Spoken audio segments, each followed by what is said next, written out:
Shalom, salam berkat dari kami untuk pendengar sekalian.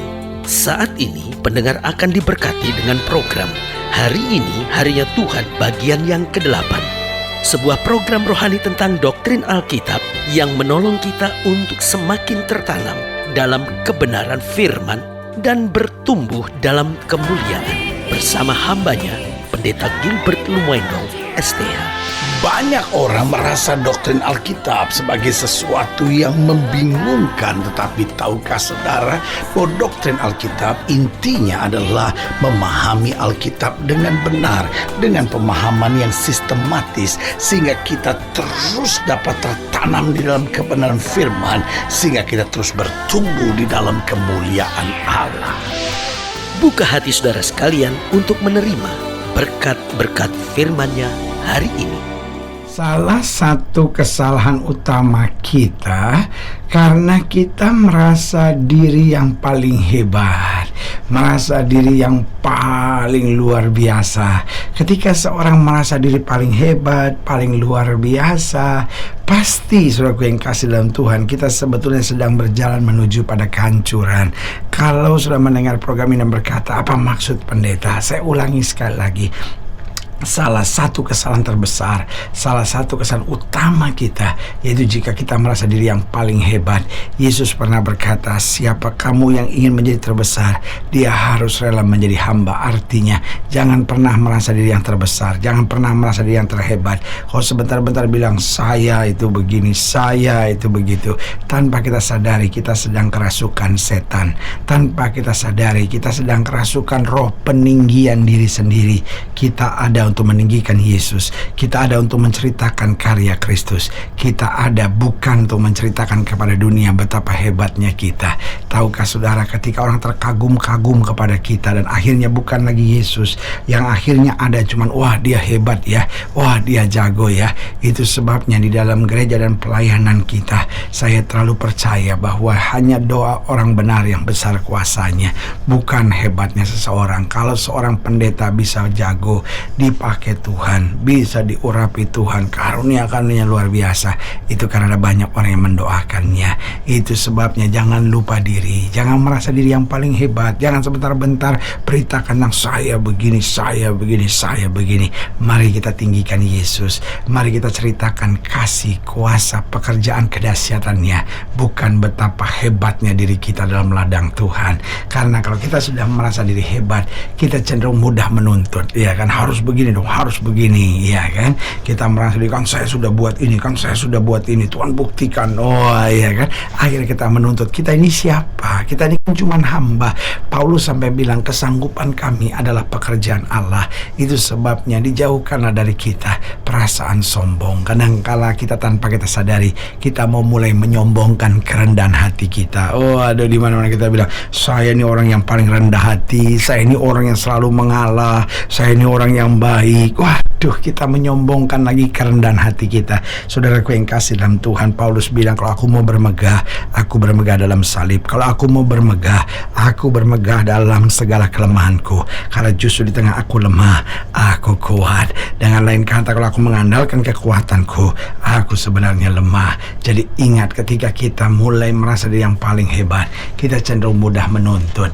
Yang kedua, kita akan cenderung angkuh. Kita tidak mau mengalah, kita nggak mau bekerja sama, karena kita merasa diri yang paling hebat kok. Kita merasa yang lain tuh siapa gitu ya kan. Kita merasa cuma kita kok yang diurapi, kita merasa cuma kita kok yang dipilih Tuhan. Saudaraku yang kasih dalam Tuhan, cara Tuhan memakai setiap orang, cara Tuhan memakai setiap gereja itu berbeda. Tetapi sebagai hamba Allah, mari kita saling melengkapi, mari kita saling mendorong, mari kita saling bekerja sama untuk kemuliaan nama Tuhan.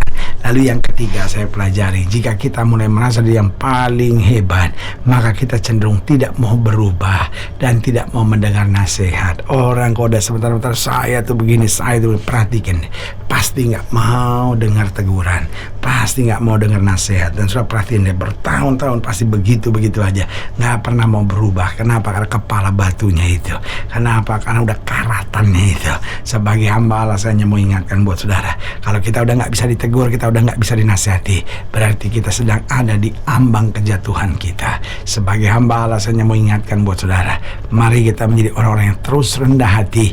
Tuhan boleh buat perkara-perkara besar, tetapi jangan mencuri kemuliaan Allah. Ceritakan karyanya, kasih kuasanya di tengah-tengah kita. Haleluya. Dan yang keempat saya pelajari, kalau kita sudah merasa diri hebat, kita cenderung mudah menghakimi orang. Perhatikan deh saudara, orang-orang yang merasa diri hebat pasti sebentar-bentar, hamba Tuhan ini begini, dia tuh begitu, pengusaha ini tuh begini, selalu menghakimi orang. Orang yang senangnya menghakimi orang itu adalah orang-orang yang sudah terpancing oleh setan untuk merasa diri yang terbaik. Sebagai hamba Allah, saya hanya mau ingatkan, setiap orang boleh punya kekurangan dan kelemahannya.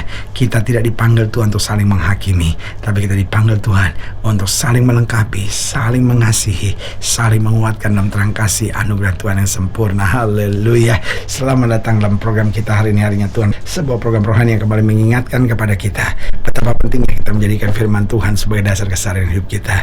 Karena selama kita jadikan firman Tuhan sebagai dasar keseharian hidup kita, langkah-langkah ke depan kita penuh dengan kepastian, kemenangan, berkat, mujizat, dan perkara-perkara besar. Haleluya. Dan dalam program ini kita sedang membahas tentang kita bukan Tuhan. Waduh, ini kalimatnya mungkin agak spektakuler sedikit ya kan. Langsung udah berkata, lu siapa yang pikir kita Tuhan ya kan. Contoh, ada banyak orang yang suka bilang ini, kalau saya bilang merah pokoknya merah, nggak usah dibantah. Oh itu kan udah sok main Tuhan-Tuhanan ya kan. Pokoknya kalau saya mau ya pendeta ya harus jadi. Waduh, itu kan sama seperti Tuhan kun fayakun. Kalau aku katakan jadi maka jadilah ya kan. Saudara gue yang kasih dalam Tuhan, sebagai hamba Allah, selalu saya bilang, kadang-kala tanpa kita sadari kita sudah merasa diri yang paling hebat. Kita bahkan menyamakan diri dengan Tuhan. Pokoknya kita nggak mau dibantah, kita merasa diri yang paling luar biasa. Dan kadang-kala kita marah lagi sama Tuhan. Tuhan kenapa begini, kenapa begini. Wah, kayak kita lebih tahu dari Tuhan. Sebagai hamba Allah, saya hanya mau ingatkan, mari kita berkata, biar bukan kehendakku yang jadi, melainkan kehendak-Mu lah yang terjadi. Kita bukan Tuhan. Haleluya. Nah saudara gue yang kasih dalam Tuhan, dalam pembahasan kita tentang kita bukan Tuhan, kita mau sama-sama belajar dari Kejadian pasal 50. Kejadian pasal 50 ayatnya yang ke-15, Kejadian 50 ayatnya yang ke-15. Akan kita kupas terus sampai ayat yang ke-21, Kejadian 50 ayat 15 sampai 21. Demikian firman Tuhan di bawah judul perikop, Yusuf menghiburkan hati saudara-saudaranya. Kejadian 50 ayat 15 sampai 21. Ketika saudara-saudara Yusuf melihat bahwa ayah mereka telah mati, berkatalah mereka, boleh jadi Yusuf akan menendam kita dan membalaskan sepenuhnya kepada kita segala kejahatan yang telah kita lakukan kepadanya. Sebab itu mereka menyuruh menyampaikan pesan ini kepada Yusuf. Sebelum ayahmu mati, ia telah berpesan. Ayat 17, beginilah harus kamu katakan kepada Yusuf, ampunilah kiranya kesalahan saudara-saudaramu dan dosa mereka, sebab mereka telah berbuat jahat kepadamu. Maka sekarang ampunilah kiranya kesalahan yang dibuat hamba-hamba Allah ayahmu. Lalu menangislah Yusuf ketika orang berkata demikian kepadanya. Juga saudara-saudaranya datang sendiri dan sujud di depannya serta berkata, kami datang untuk menjadi budakmu. Tetapi Yusuf berkata kepada mereka, janganlah takut, sebab aku inikah pengganti Allah. Luar biasa, Yusuf bilang apa? Memangnya aku ini Tuhan? Jangan takut, sebab aku inikah pengganti Allah.